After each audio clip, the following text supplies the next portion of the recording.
and welcome everyone now to the recorded portion of our webinar today, our second in the 2015 series. Aphasia Access is proud to do this as a service to the community and hope that you get a lot out of it today. In addition to our webinar, a couple of resources that might be of value to you. Our peer-to-peer networking community is available for affiliates logging on through our website, aphasiaaccess.org. It's a chance for you to ask pressing questions, share success stories, and generally connect with the community and be a part of the community, even though it may be miles away from you. The second resource that I like to remind folks about is our training page at aphasiaaccess.org/training. On that page, you'll find a number of resources, including the archived version of our first webinar with Nina Simmons-Mackey. You'll find the archived version of this webinar probably Monday, Tuesday next week, if not sooner. You'll also find some short LPAA 101 and longer LPA Good Ideas videos there.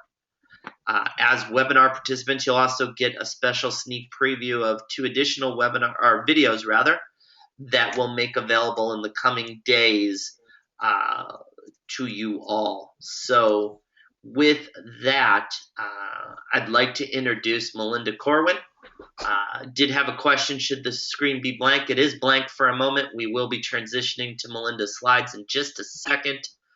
Melinda is from Texas Tech, and if you're not a fan of Texas Tech, you're going to have to bite your tongue a little bit because that is her whole background from bachelor's to Ph.D. She'll be talking today on setting aphasia goals that are both relevant and reimbursable. And with that, I'm going to show the screen, and I'm going to pass the baton over to Melinda, who hopefully can take this and go from there. Melinda, are you hearing us? I am here, and I'm attempting to show my screen. Do you see it?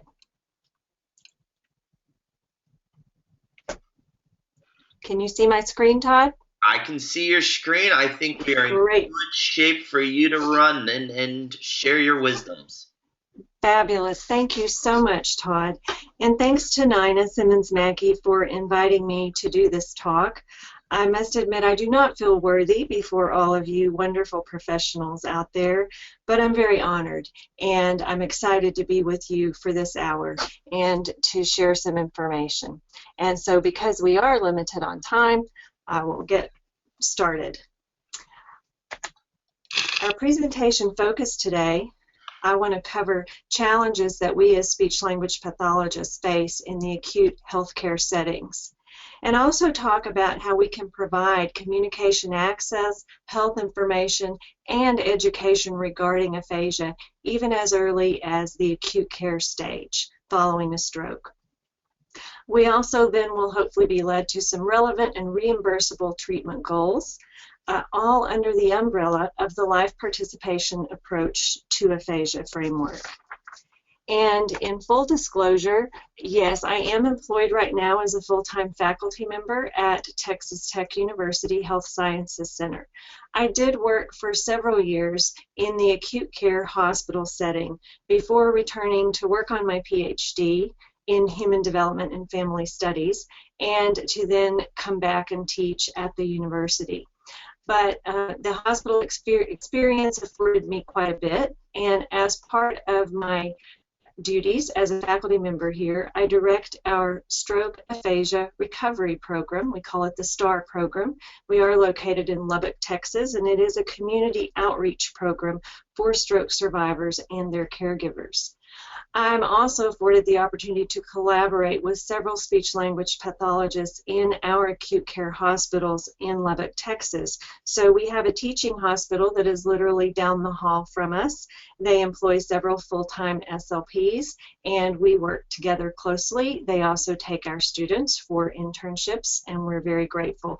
We also have a private hospital system here in Lubbock that's about a 1,200-bed system, and we work with their acute care SLPs as well. And finally, I am an affiliate member of Aphasia Access, the host of today's webinar. Okay, so let's start off and talk about some challenges that we face in acute care. One thing that has been coming down the pike for a while is the transition to electronic medical records or electronic health records. I know some hospitals have been on board with this now for a few years. Others are transitioning as we speak. And many of these are going to be electronic with pull-down menus, clickable, so that you'll be pulling down and clicking certain goals. There should always be an other section where we can type in some narrative information as well.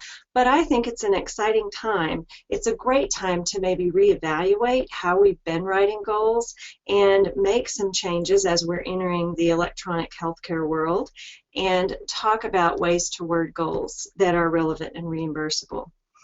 And another challenge we face is that with the healthcare changes, stroke survivors are spending less and less time in the acute care settings. So the statistician at our teaching hospital said that the average length of stay for an ischemic stroke patient is 4.6 days.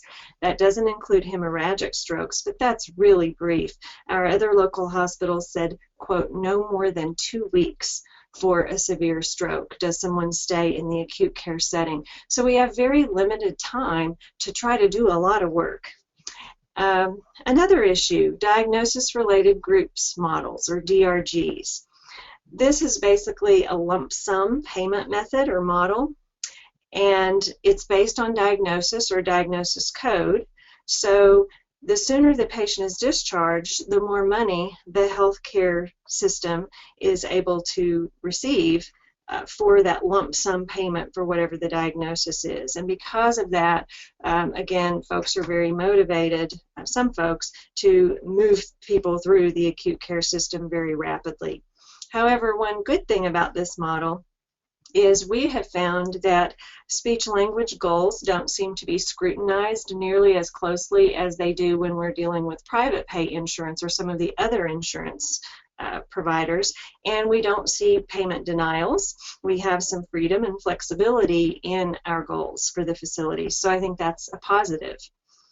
Another challenge that we face is that the focus is often on swallowing rather than language or communication with persons with aphasia.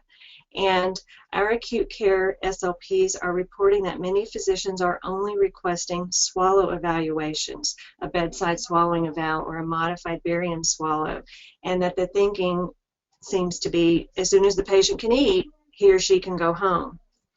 And so this can be a huge challenge for us because we know how critical communication is, and I think how important that is to have some communication abilities before you go home as well. Neurologists and hospitalists are some of our best referral sources, but we need to work to do more education of more physicians and other healthcare providers to let them know all of the services that we can offer, not disregarding swallowing, but rather including communication as well. And lastly, a huge challenge is that family members and stroke survivors are in various states of shock, grief, anger, denial. There are lots of emotions going on. And I had the privilege of hearing Dr. Lynn Lador speak in a recent presentation, and she talked about how families are getting over that initial fear that their loved one almost died. And now they're beginning to deal with this new or different person who survived but has changed. And oftentimes in acute care, because of the stage they're in, family members and even persons with aphasia do not realize the extent of the aphasia and the effects that it has on life participation. And I'll share a brief personal story from an acute care experience when I met with the family member and the person with aphasia for the first time. And he had a dense right hemiplegia. He was formerly right-handed. And so I said, we're just going to try some writing. I'm going to place this pencil in your left hand, and we'll put some paper on a clipboard in front of you. And let's just see what can come out and if letters will come out. And I could tell by the look on the patient's face and also the family member's face that it was the first time that a writing utensil had been placed in his hand. And it was revelatory to both of them that writing was challenging. The letters weren't coming out. Nothing was happening. Not to mention it was the fact he was trying it with the non-dominant hand, but that because of the aphasia, he didn't have access to the written words either. And that can be, again, a very scary and emotional challenge for someone in the acute care setting, especially. So, in terms of the philosophy of goals, we want them to be relevant for and meaningful, even in the acute care environment. And we also want the interventions we do to meet the person's immediate needs and make a difference in the longer term, so thinking ahead or looking forward. So I know on a personal level, when I or a loved one is in the hospital, really regardless of the reason, I want to know things like, why am I here? What happened to put me in this hospital? How could I have prevented it? Was there anything I could have done? How do I keep it from happening again? Then I want to know, how are things being handled at home while I'm here? How are my people, my pets? What's going on with my personal affairs? I want to understand why I feel or behave the way I do. I want to know, what are healthcare professionals going to do to help me get better? And what do I need to do to get better and get out of here, get out of the hospital and get back to home or to my comfort zone? So even if we're only able to see people for a few days or weeks in the acute care settings, we really want to think about how we can address those immediate needs they have and think longer term as far as supporting communication. So the communicative life participation model was developed by Dr. Katarina Haley at the University of North Carolina and her colleagues, Adam Jacks and some other great folks. And this is a diagram of the model that they based upon two things: the World Health Organization classification for functioning and disability, the ICF model, and also the AFROM, the Living with Aphasia Framework for Outcome Measurement model. And so basically, if you look at communicative life participation in the center, they purport that there are 4 categories of change mechanisms, things we can work on to make a difference. At the person level, we can work to affect or change mood in a positive way, increase the person's knowledge, their attitude. In terms of the environment, we can work to change environment in terms of doing communication partner training, providing some form of augmentative or alternative communication system, whatever that might look like, providing supported communication, and aphasia-friendly materials. In terms of language, we still want to address those core issues of aphasia: speaking, listening, reading, and writing. And in terms of strategy, we want to work to help the person learn self-cueing techniques, learn to be more autonomous, and practice implementing strategies which will be helpful. So as we think about the goals we write, I encourage us all to try to involve one or more of these change mechanisms within the goals. And all under the larger umbrella of the life participation approach to aphasia, the LPAA. And it's defined here on the slide. This was taken from the Aphasia Access website, actually. And it is a participation-oriented approach, but I want to make sure we all understand and agree that we're not talking about skipping over the addressing the language impairment. This is in addition to language impairment. And many participation-oriented treatment programs have documented facilitated language recovery and improved scores on standardized language tests and all sorts of things. And I have references for you in the handout reference packet. When we make treatment goals, I think if we could relate them to the provision of these 3 things, research has shown that that can really be helpful. 1, communication access. We want to give folks access to communicating. 2, providing health information. Just like I said, I want to know, why am I here? What happened? What can I do about my health? And 3, education regarding the aphasia specifically. We know when we provide these 3 things, it leads to increased motivation, compliance, satisfaction, and adjustment in persons with aphasia. It also serves to decrease anxiety, fear, and confusion. And I know my patients make much more progress when they don't feel anxious, fearful, or confused. How better to feel comfortable, motivated, and confident in what it is we're doing and why we're doing it. So, using best practice recommendations for aphasia can also help me make sure I'm on the right track when I work to set appropriate, relevant goals.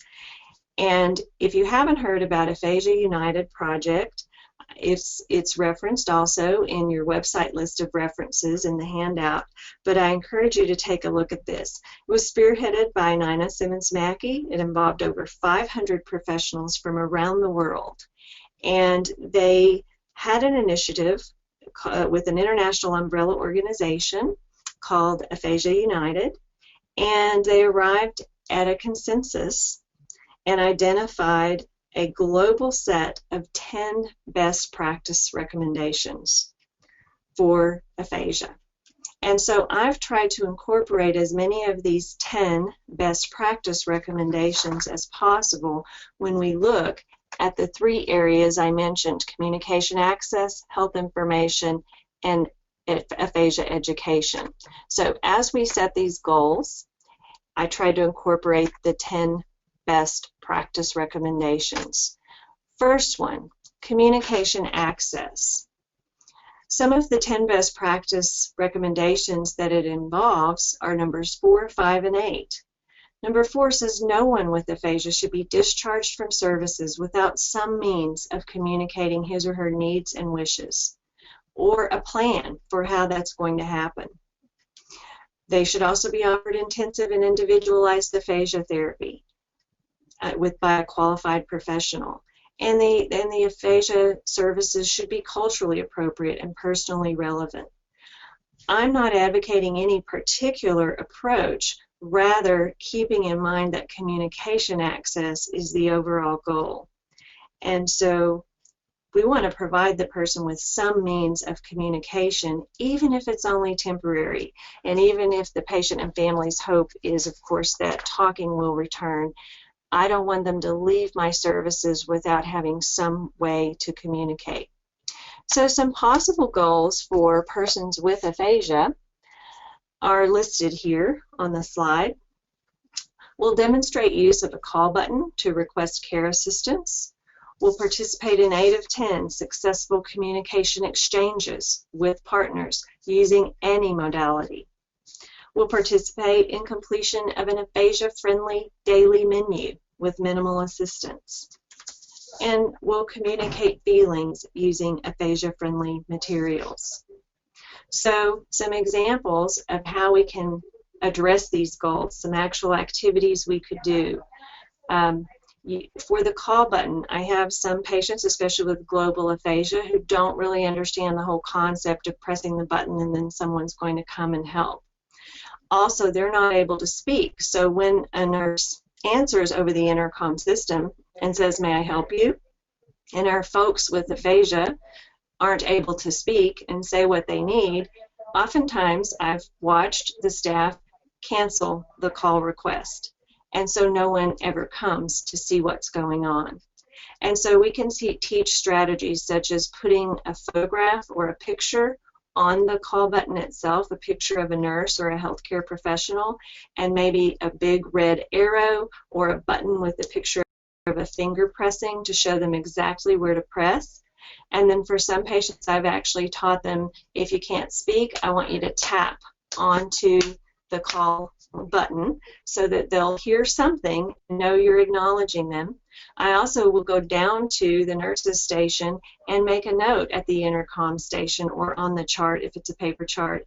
Note, this person is not able to speak over the intercom system due to aphasia, but it lets them know not to just cancel the call request.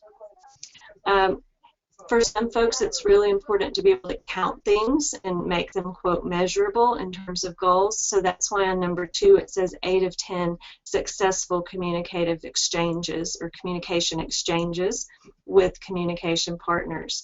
And I will actually co-opt the communication partner, the spouse, the family member, and say, I need your help today. We're working on having at least 8 successful exchanges, and here are some tools we're going to use. Here are some ways we're going to try to do that. I could really use your help. So I'm in essence doing some education of the family members and training as well. Aphasia-friendly menus are fabulous when we add pictures and maybe keywords underneath and allow individuals to make choices. Even if they're on a special dysphagia diet, it's somewhat empowering and helps us feel a little more in control if we can at least make some choices between what we want to drink or what we want to eat.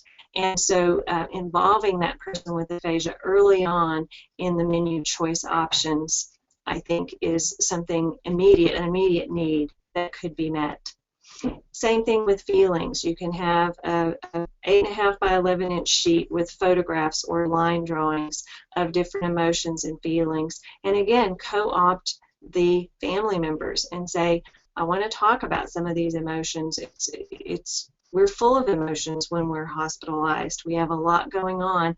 Let's see if there are some ways to express that, if not through words, maybe through looking at these pictures or pointing or facial expressions. And so along those lines for communication access, the person with aphasia's family members, as I've said, are some of our best allies, and also healthcare staff members. More of the 10 best practices that involve family members say that the communication partner training should be provided, and that families or caregivers of people with aphasia should be included in the rehabilitation process. Again, this can involve multiple approaches or ways of doing this, but I believe that it's great to involve family members as much as possible, to the point we can even write goals for them. Now, I will say that in acute care, it is required that the person with aphasia be present during therapy, but that's great. I want them to be present along with their family members if possible, because then it's like killing 2 birds with 1 stone, or getting a lot accomplished together as a team. So here are some example goals for family members. Number 1, family member will successfully use communication support strategies. And there are some different examples listed there on 4 out of 5 opportunities with the person with aphasia. Number 2, will demonstrate use of greater than or equal to 3 verbal or visual cueing techniques to improve the person's understanding of conversation topics. Number 3, will assist the person with aphasia in the use of multimodal communication to make choices and express ideas on 4 out of 5 opportunities. And number 4, will independently demonstrate use of a supportive conversation strategy at least twice during a 30-minute therapy session. Again, these are just examples of different ways goals could be worded, but I think that they can be very helpful, and it brings our family members on board. And so I will, for example, for goal number 1, I might talk about and demonstrate some of these communication support strategies, and then I actually co-opt the person with aphasia and the family member, and I say, okay, now I need you guys to help me. I want to see if I can count 4 times where you're both able to use these strategies together and get your messages across to each other.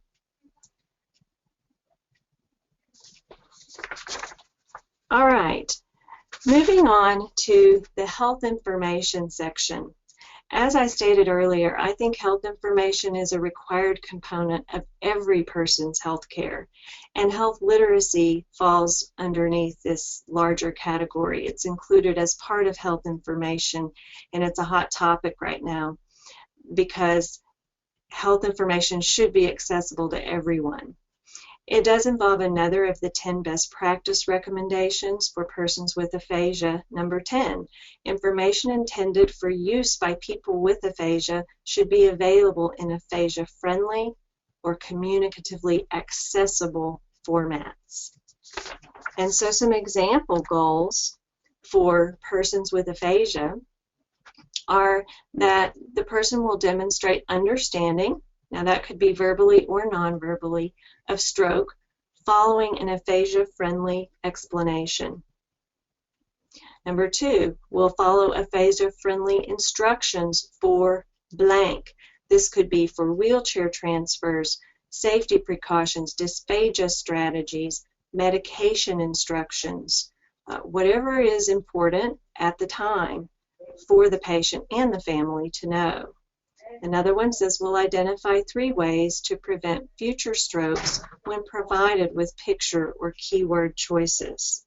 So I want to give examples for each of these 3 of actual activities or approaches that could be used to address these goals.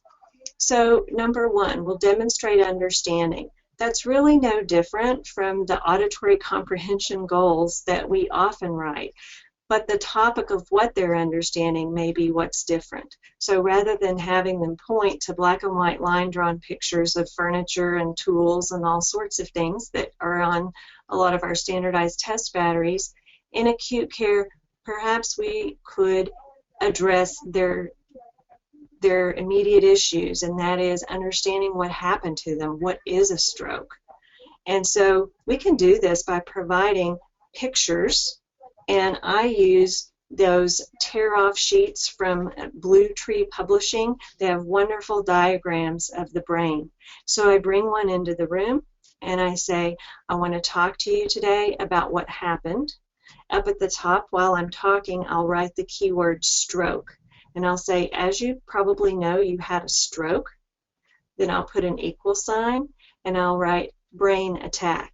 And I'll say, and while I'm pointing to the heart or a diagram of the heart, I'll say, I'm sure you've heard of a heart attack. Well, what you had was a stroke, also known as a brain attack. And your stroke happened on this side, in this part of your brain. So I'm marking on the photograph of the brain, the picture, I'm marking an X or pointing to it. I may also touch the side of their head, the left side, and explain to them where inside their skull, inside the brain, the stroke happened. And I'll say, because it happened on the left, remember everything crosses, and I'll make a sign while I say crosses. I make an X with my hands or my fingers, and I'll say that's going to cause weakness or paralysis on the right side of your body. And while I'm saying that, I'm touching the right arm or pointing to the right leg or pointing to it on a diagram of a body. But a lot of times I just choose the actual person's body. And so I say, we know some different things that can cause stroke, and again, I may have illustrations for that. There are some aphasia-friendly materials available that talk about the risk factors for stroke and about ways to prevent a stroke, because as I said, many of my patients have shared with me that their biggest fear is that they're going to have another one, and what can they do to prevent that, if possible.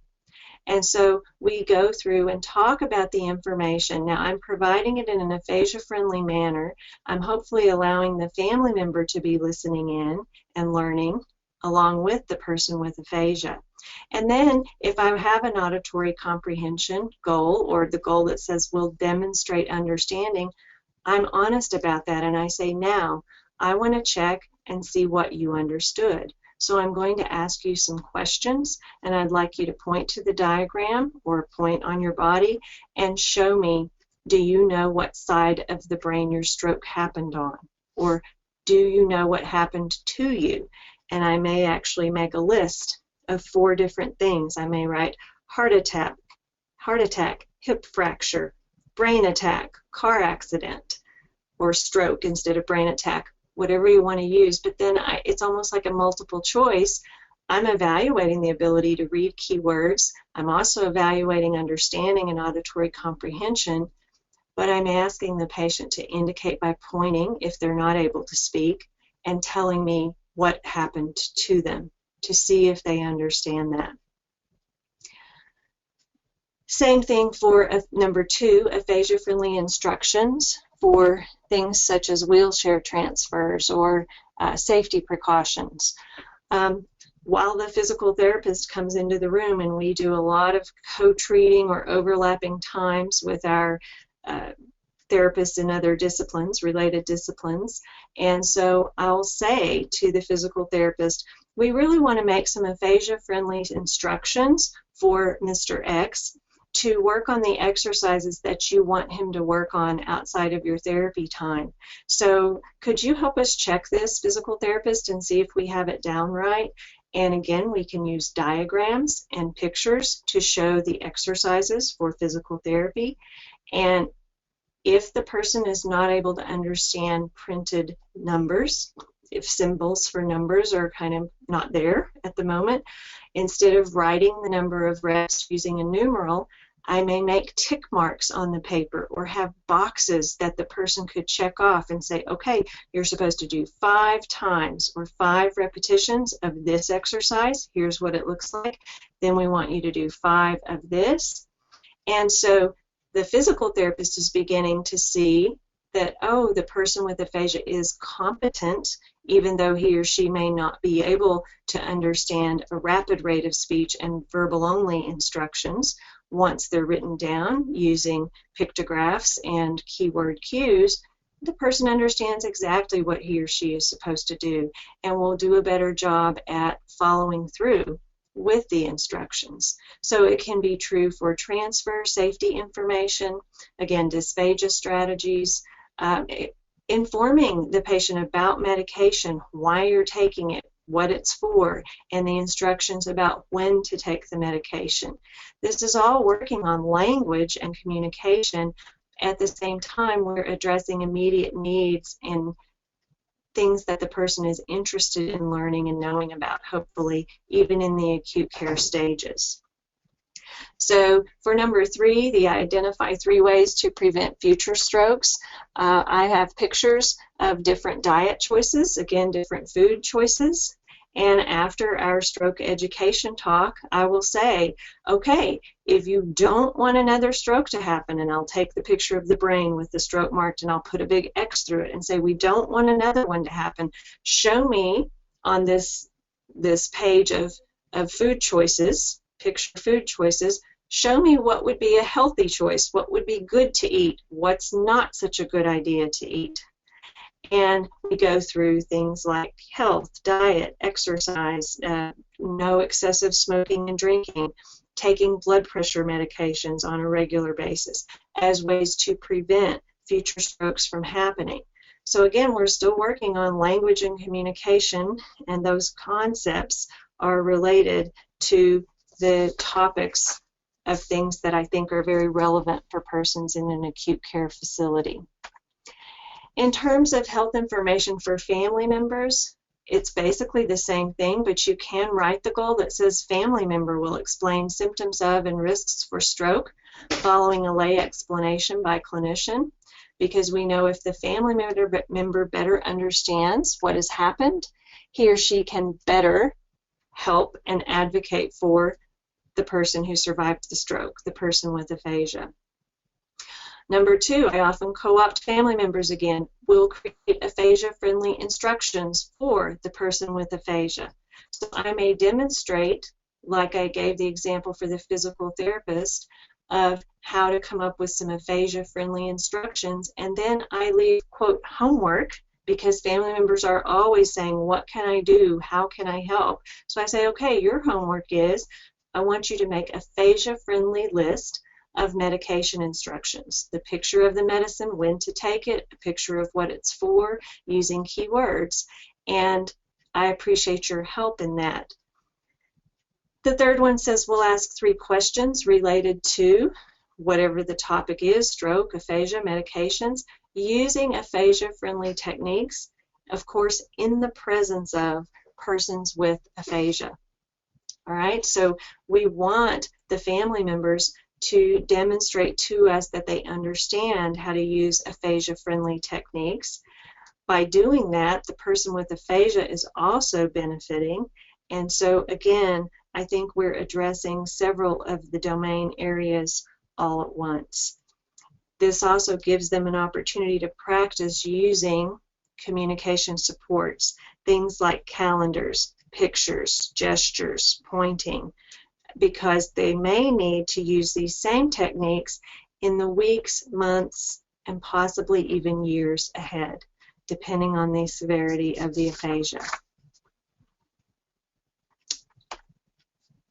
In terms of education about aphasia specifically, this involves another of the 10 best practice recommendations for every person with aphasia. And number 3 states that people with aphasia should receive information regarding aphasia, etiologies of aphasia, for example, stroke, and options for treatment. This applies throughout all stages of healthcare, from acute to chronic stages. And then it says the word aphasia may be difficult to say or unfamiliar, but it is important to understand. And some of my patients do joke with me and they say, why do you have to name it something that's so hard to spell and pronounce in a word I've never heard of? Because aphasia is a foreign term to many people. And they'll say, why didn't you pick an easier word? I barely can talk, and this is a really hard word to say and to spell. And that is true. And family members also will struggle at the beginning. But actually, is the word really any more difficult to spell or say than Alzheimer's or autism? Yet, fewer people have heard the term aphasia, and even fewer know what it means. And so that's what we're working to do, is education of the masses. And I would purport that when someone has an illness or a diagnosis or a label for their problem, they want to learn about it. They want to know the name of it. It gives power sometimes to be able to call something by its name. And I know friends, if they're diagnosed with a serious and complex form of cancer, one of the first things they want to do is be able to write that down so that they can perhaps Google about it or go and research it or tell other people what it is they have.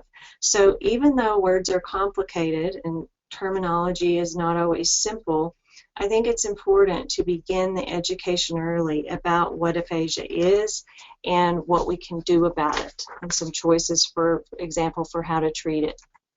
So some possible example aphasia goals for persons with aphasia would be: number 1, we'll respond to simple questions about stroke and aphasia using aphasia-friendly materials. So once again, I'm still working on auditory comprehension, listening skills, language, but we're doing it with stroke and aphasia as the topics. Number 2, we'll ask 2 questions regarding stroke or aphasia using picture supports and key written words. I think it's very important for us to allow persons with aphasia time and the means for asking questions. They often, I think, have questions, but no one allows them the time and the communication support they need to express those questions. And again, whether that be through spoken words, written words, picture supports, pointing, facial expressions, I think if we offer them that opportunity, this is an important part of the recovery process. Number 3, person with aphasia will participate in selection of photos, pictures, or keywords, any or all of the above, to create a communication board or book or screen on the iPad or the laptop for use with communication partners. Again, I think it's important to allow persons with aphasia to have a say in what it is they want to work on, how they want to work on it, how they want to have information organized and accessible to them. And so by giving them simple choices, if that's the level where they are and that's the level they need, or even more complex for the folks who are a little higher functioning, I think that's really important. Number 4 says, we'll participate in an aphasia-friendly communicative exchange regarding his or her plan of care and indicate agreement or disagreement. That could be one. Or we could say indicate preferences discernibly on 4 of 5 opportunities. Again, To me, it matters less whether those preferences are indicated through speech or through some form of communication, but it's very empowering for the person with aphasia to have some say and to get to make some choices, or to give a thumbs up for agreement or a thumbs down for no, I disagree, I don't want to work on that right now. And so I think that that's also very important. And for family members, it again involves another of our 10 best practice recommendations, number 7. Families or caregivers of people with aphasia should be included in the rehabilitation process. They should receive education and support, as we talked about, but they should also learn to communicate with the person with aphasia. And I'm amazed at the number of family members who come to our stroke aphasia recovery program, which is following acute care, inpatient rehab, home health care, outpatient rehab. Usually after all of the funds have been exhausted for those levels of service, they then come to our program, which is a community outreach program, and the caregivers will share that they never really learned how to communicate with their loved one. And so I think it's important to start early on this, and some possible goals for family members are that they will describe aphasia and its characteristics after completion of an aphasia simulation exercise with the clinician and the person with aphasia. And in your reference section, I'll mention it again at the end, but Dr. Jackie Hinckley at the Aphasia Corner website has a wonderful aphasia simulation exercise that allows individuals to simulate what it's like, in a way, to experience aphasia. This has been very telling, very revelatory for many of the family members I have worked with, and it really seems to be eye-opening and to help them have a better understanding of what their loved one might be going through. Another goal, family members will ask 3 questions about aphasia using aphasia-friendly or supported conversation techniques. Again, this would of course be in the presence of the person with aphasia, because as we all know, when one of us asks a question, we can all learn from that answer to the question. Number 3, we'll acknowledge person with aphasia's competence by including the person in conversations with healthcare providers using supported conversation techniques. I think this is critical, and this also helps us indirectly reach out to and educate healthcare providers, because if the spouse says, "Excuse me, doctor, but we've learned that my husband does better if you'll write down some keywords while you speak, and if you'll allow us to ask you some questions, this really seems to help with his aphasia." So then she's in essence indirectly or directly educating that healthcare provider, and maybe that healthcare provider will take some of those strategies and use them with other patients who have need for it in the future. Another one, family members will serve as an advocate for the person with aphasia by informing a healthcare professional about aphasia-friendly communication techniques. And I think I just actually touched on that one when I talked about number 3 above. But these are all possibilities, ideas for ways to incorporate these into therapy. We don't have a lot of time to talk about measures you can use additionally if you're concerned about outcomes or how am I going to measure this, but I just listed a few here on the slide. One is goal attainment scales. You can use these with both the person with aphasia and family members. You can adapt it to make it very aphasia friendly, but typically, in a nutshell, and there are lots of different versions and variations, but I often will say to both the person with aphasia and the family member, okay, what is it that you would like to be able to do in the next couple of weeks? Together, let's come up with a goal. Now, inevitably, the family member will say, well, I want him to talk. I want you to fix his speech, make him talk again.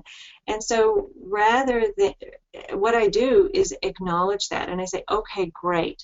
We're going to put that up here on number 5. That's the highest level, level 5. And we're going to write talk again. Now, in a couple of weeks, what would be reasonable? How about if we could, if the person with aphasia could do a few short sentences? Just in a couple of weeks, would that be considered a 5 to you? And again, we come to consensus. We involve the person with aphasia. Thumbs up, thumbs down. Is that okay with you?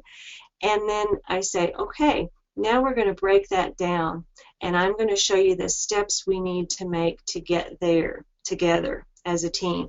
So a level 1 might be something such as, I need to make sure that he's understanding the words I'm saying, and the way I do that is by using pictures and writing down keywords and gestures. So that'll be a level 1. And then we work our way through 1, 2, 3, 4, 5.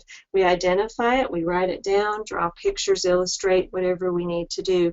And then I periodically check in with them, or say at the end of 5 days, I say, okay, remember where we started, and where do you think we are now? Have we moved from a 1 to a 2? Have we gone to a 3 yet? We know what our ultimate goal is, but let's see how we're doing in terms of reaching it.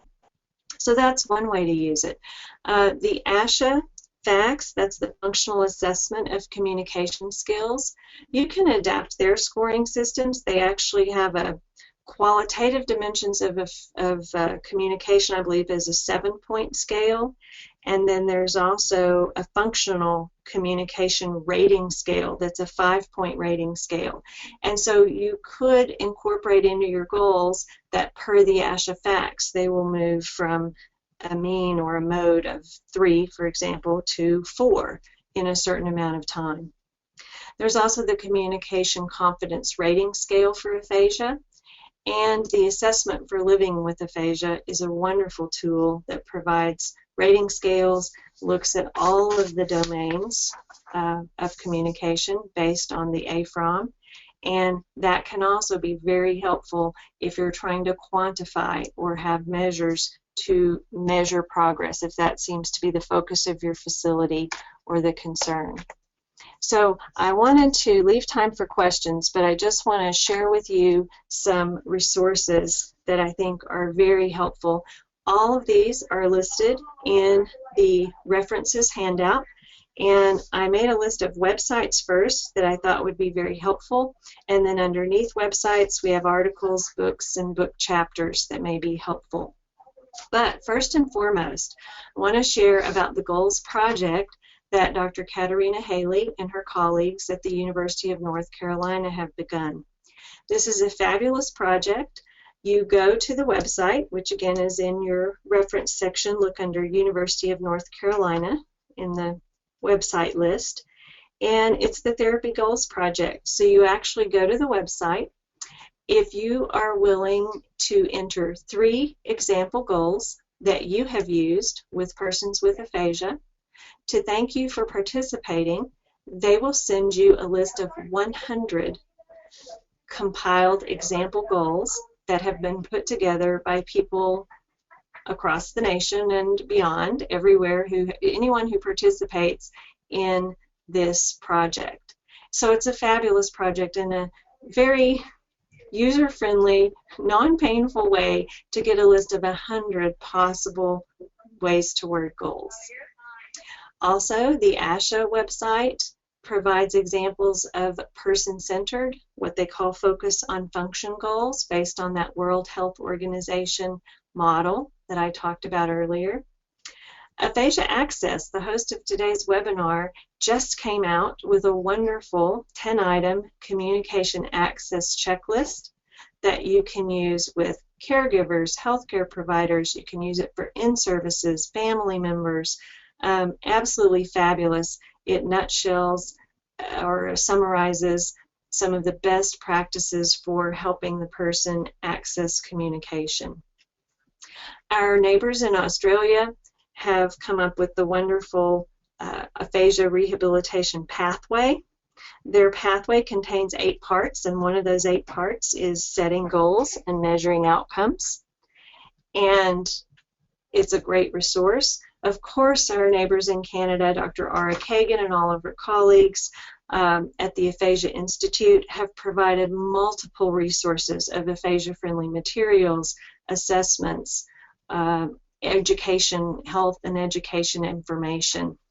That's fabulous. And our neighbors in the United Kingdom have provided guidelines for how to make materials aphasia-friendly. So again, all of these should be listed under websites and then the related articles for you in your handout. In summary, I would just like to share that I believe acute care goals can be relevant and reimbursable for persons with aphasia, and remind us all that everyone deserves access to communication, information about their health, and education about aphasia. Thank you for your time, and I'll be glad to answer any questions. I think we have a little bit of time left. We do, and already have a few questions in. Just a reminder, if you'd like to ask your question, you can submit it through the question portal on your GoToWebinar control panel. First question. Are family goals reimbursable? Yes, our understanding is as long as the person with aphasia or the patient is present, family goals are reimbursable. We haven't had any problems with that at either of our hospitals in the acute care setting. Now again, we're working under the DRG model, and so I don't know if that's why, but we have not had a problem with it. Great. Next question. Our director for acute care is a physical therapist.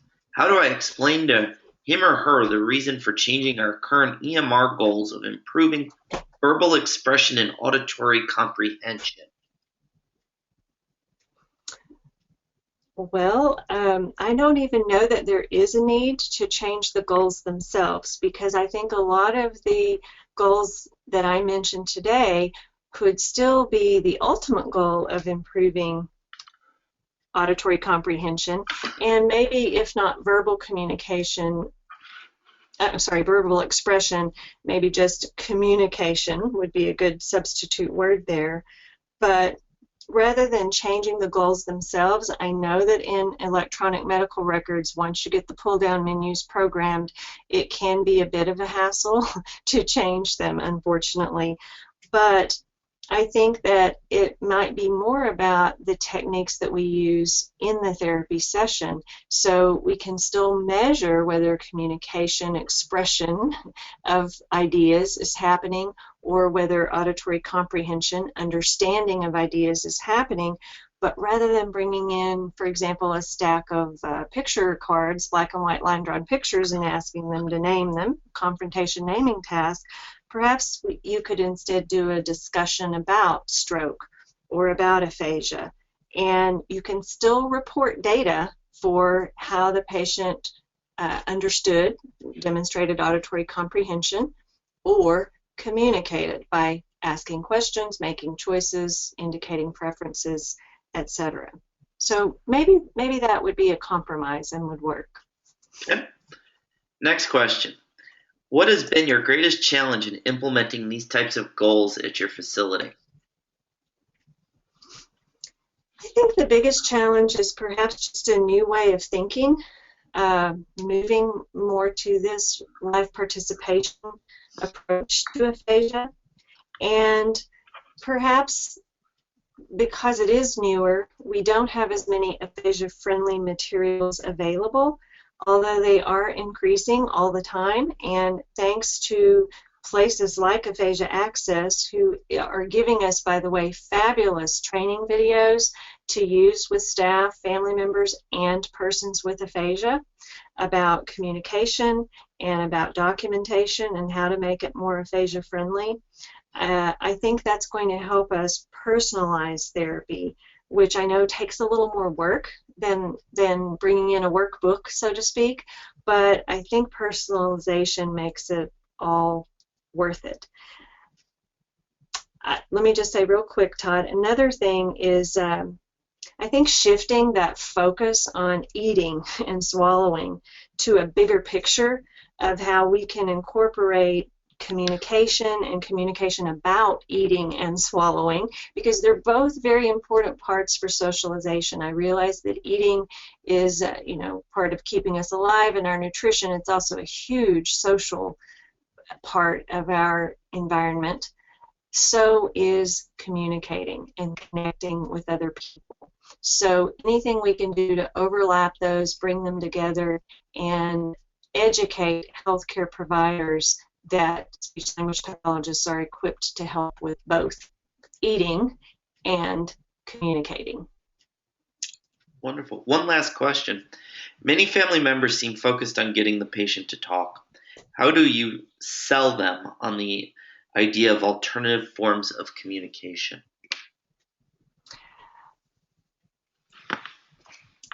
I think that I don't try to dissuade them from talking, or I say, great, that's a great goal, and it's an important goal, and realistically, honestly, it would be my goal if I lost my speech. I would want my speech back.